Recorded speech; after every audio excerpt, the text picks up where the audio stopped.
बिल्कुल सही सवाल। अब शांत, बिल्कुल सही सवाल है। सबसे पहले आप लोग बताओ कि फेयर था? तेज से चिल्ला के बताओ। तो जो चीज आपको अनफेयर लग रही है वो मुझे फेयर कैसे लग जाएगी भाई? सही बात।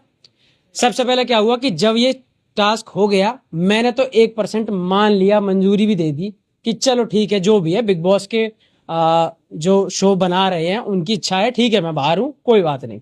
पर जब बाहर आया हूं और जिस जनता ने मुझे वोट देकर घर में भीतर भेजा है वो ही नाराज हुई पड़ी है। उन्होंने 2-3 घंटे में ही सिर्फ और सिर्फ यूट्यूब पे और ट्विटर पे ट्रेंड चला दिए कि नो मृदुल नो बिग बॉस। तो भाई मैं इसमें कैसे बोल सकता हूँ उनसे कि आप गलत कर रहे हो? वो जिम्मेदारी से 3 महीने से शो देख रहे हैं, मेरी वजह से देख रहे हो, किसी की वजह से भी देख रहे हो, ठीक है। वो अगर वोट कर रहे हैं पूरे जी जान से, 7 नॉमिनेशन में उन्होंने मुझे लगातार बचाया। मुझे भेजने से पहले उनकी एनर्जी इतनी ज्यादा हाई थी, इस लेवल पे करोड़ों वोट उन लोगों ने मुझे डाले। तो क्या उनका पूछना गलत है कि भाई ऐसा क्यों कर दिया? हमसे बिना पूछे या बिना हमारे वोट मांगे आपने उसको डायरेक्ट इविक्ट क्यों कर दिया? गलत है उनका पूछना? बिल्कुल नहीं। तो इसलिए अगर उन्हें कोई चीज गलत लग रही है तो मैं भी उनके साथ ही हूँ कि ये अनफेयर इविक्शन है। आपको लगता है बिग बॉस अगर इस तरीके से रूल आउट नहीं होता तो आपको बाहर निकालना बड़ा मुश्किल था?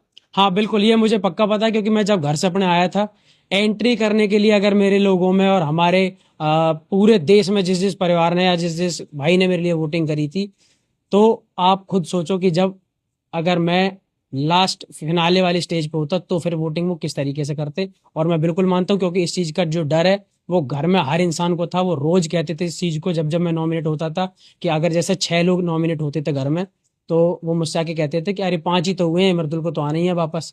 तो इस टाइप की चीजें थी। और मेरे पीछे भी जब मैं बाहर आ गया हूँ तो मैंने क्लिप देखी है, हर इंसान बात कर रहा था इस चीज को लेके पीछे पीछे कि मर्दुल को किसी तरीके से पहले इस घर से निकालो, क्योंकि अगर ये रहेगा तो हमारे लिए सबसे बड़ा खतरा यही है, क्योंकि हम इससे वोटिंग में बिल्कुल भी नहीं जीत सकते। तान्या तो मुझसे बैठ के मेरे मुंह पे ही बोल रही थी, और वो रील मैंने इंस्टाग्राम पे डाली हुई है जिसमें उसने बोला है कि हम सब सब मिलके भी अगर वोटिंग करवाएं तो तेरे बराबर नहीं करवा सकते। तो इस चीज का डर उनको तो था ही था।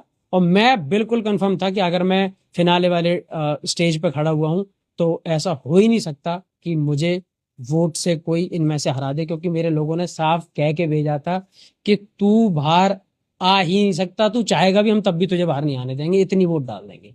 तो आपने कहा कि इलेक्शन को लेकर के हर कोई ये बोलता है कि अनफेयर इलेक्शन हुआ था, बट आपको लेकर के शॉकिंग था। तो इसके बाद तो प्रोसीजर आपने तो सोचा है कि क्रिएटिव टीम से आप बात करें या फिर मेकर से बात करें कि किसको ये क्यों हुआ ऐसे? आप इसको लेकर के बात करेंगे? मेरे भाई क्या है कि मैंने तो पहले भी उनसे कुछ नहीं बोला। मैं निकलने के बाद